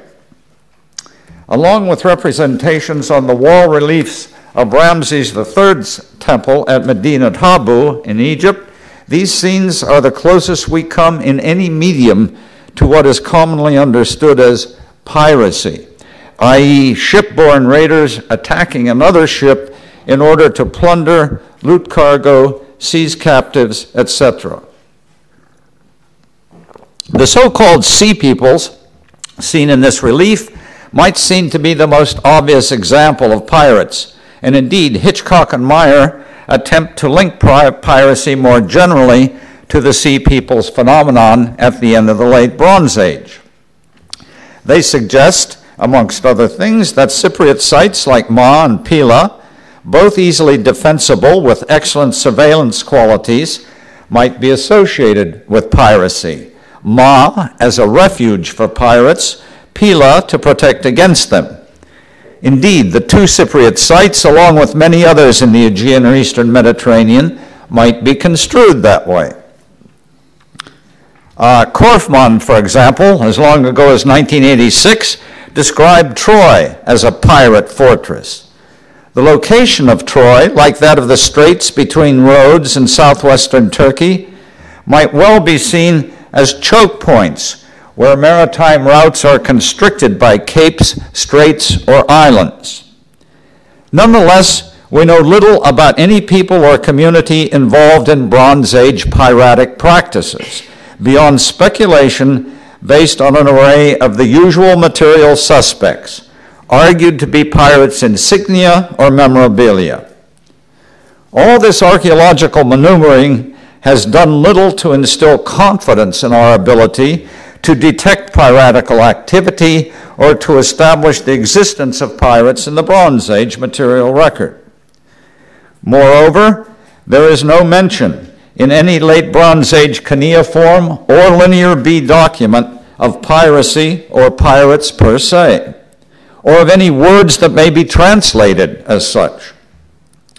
To be sure, there are several references to groups of people that might be construed as indicators of Bronze Age piracy or pirates.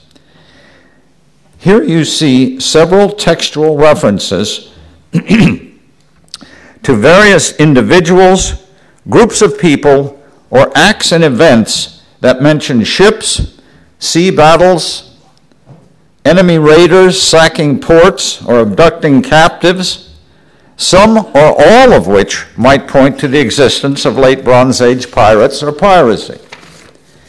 In addition, various Egyptian documents of the 13th through 11th centuries BC describe seaborne raiders or battles often associated with the sea peoples. In the 11th century BC Egyptian tale of Wenamun, only the confrontation between Wenamun and the Checker on the high seas could be seen as related in any way to piracy. Even then, however, we might have expected the Checker, not Wenamun, to be doing the pillaging.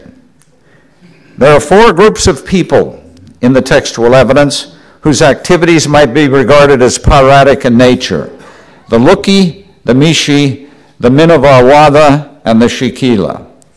In Amarna Letter 38, the Luki are charged with raiding both Egyptian-controlled territory and various, presumably coastal villages on Cyprus. The Luka lands likely form part of the region extending from western Pamphylia through Lycia, a rocky semi-mountainous area with many bays and harbors that certainly could have served as a pirate haven, as it did in the centuries following. The Mishi are mentioned in the Amarna letters concerning Byblos and the land of Amuru. The ruler of Byblos often refers to the Mishi and their hostile sea-based activities. The men and ships of Arwada are mentioned in 5 Amarna letters, from which it seems they were closely involved in naval warfare during the 14th century BC. None of these letters explicitly indicates that these men were pilots, but the island of Arwad, isolated and inaccessible, could well have served as a piratic base or refuge. Although most scholars who have written on late Bronze Age piracy necessarily base their arguments on the plundering of coastal towns, it must be reiterated that the activities of pirates, as we understand them today, are predicated upon sea-based encounters. There are very few instances of such activity in the documentary evidence, and they are listed now on the screen. If piratic activity is defined as I have suggested, the activities outlined in the documents I presented here may well be construed that way. Moreover, I accept that it is not easy to find pirates in the Bronze or early Iron Age material or textual records, because such people were, perhaps, first and foremost, not pirates per se, but rather merchants, mariners, or even kings, like Odysseus. The boundary between pirates, corsairs, buccaneers, or even organized naval endeavors is difficult enough to disentangle in medieval and later documents when the indifference of any given state or ruler or their participation in such activities is far from clear. To conclude then, in this point cloud of the text to my talk, you'll notice that the words suggests and perhaps are quite common, and my argument should thus be seen as tentative rather than definitive. By contrast, most of the recent archaeological literature that treats the phenomenon of late Bronze Age piracy assumes or simply asserts its existence. If anything, adding a detailed analysis of a textual record, as I've tried to do, may seem to corroborate their arguments. Nonetheless, I want to close by reiterating 3 points. There is no word or term in the rich textual record at our disposal that can be equated with either piracy or pirates. There is no unequivocal association between the broad sweep of material culture that has been linked to late Bronze Age piracy and what has been termed a culture of piracy. And finally, there is little correlation between piratical sea-based encounters, as known from any later period, and the actions or representations called into evidence for the late Bronze Age. If we use the terms pirates and piracy at all, we should do so with more caution and less hyperbole, setting aside the type of intellectual inflation that art theorists label post-critical. Being critical, however, requires someone to assume a certain detachment from the prevailing argument and to remind those leading the discussion that we are not always on the same side in the same way. Thank you.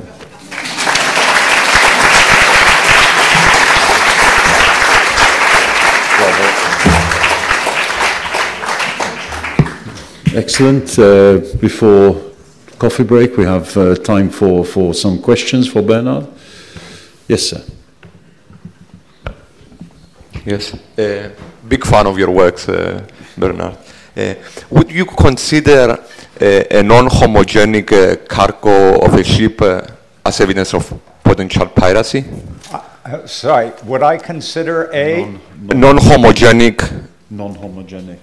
cargo of a ship as an indication of piracy? That's a good question.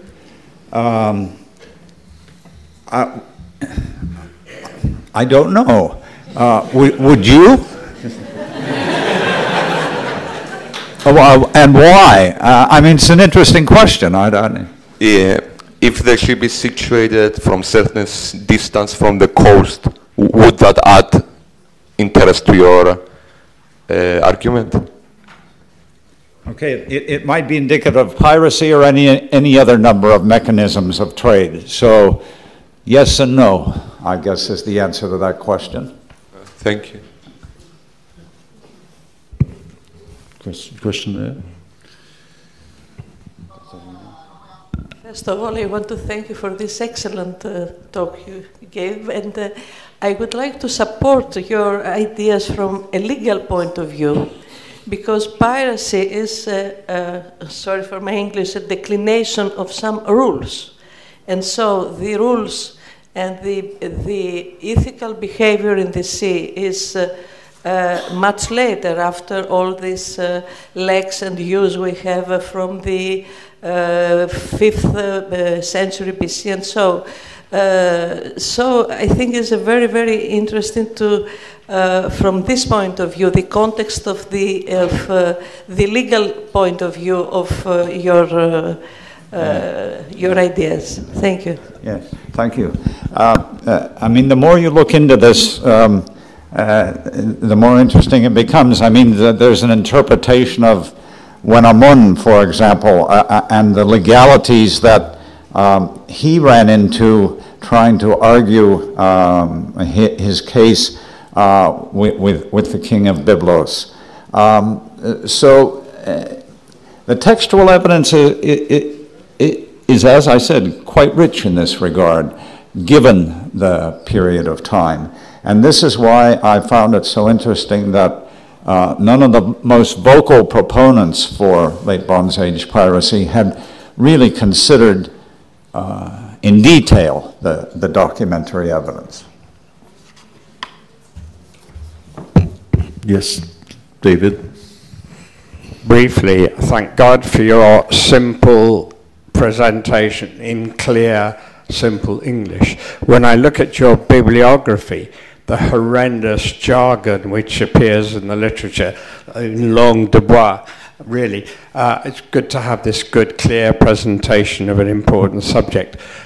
A parallel for your question about where there were pirate bases, there's an interesting recent presentation by Winfried Held, and they've done field work in the Rhodian Paraya, and he has a site called Kapachik, I think, which is an isolated little island at the back of a bay, suddenly has a rich cemetery deposits and other deposits, sudden early archaic riches in this isolated site. It's a temporary phenomenon, but this is the sort of thing, and maybe earlier on, but certainly when we get in the first millennium, this is the sort of evidence, and I think it's very good, and Field Survey has produced some evidence which may be relevant for your period earlier. Thank you.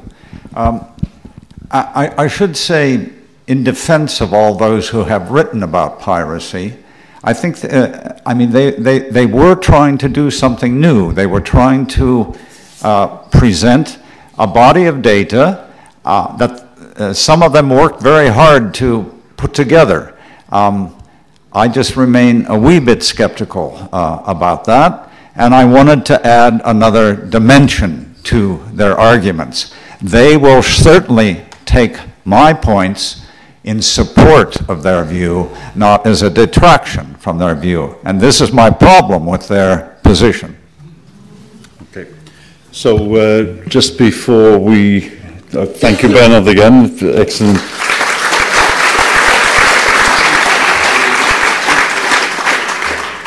So just to remind you of the change in venue for the continuation of this session. Not that I'm trying to sell the Connected by the Sea session, so that you just don't end up in the wrong place. The photo, which will be guided to later on, and another reminder regarding the conference T-shirts. When you go out there are the volunteers at the desk. Okay, so I won't model it like Stella did. It might put you off, but please make an effort to satisfy the effort of the student volunteers. Okay. And the uploading of the presentations for the next session and the memory booth.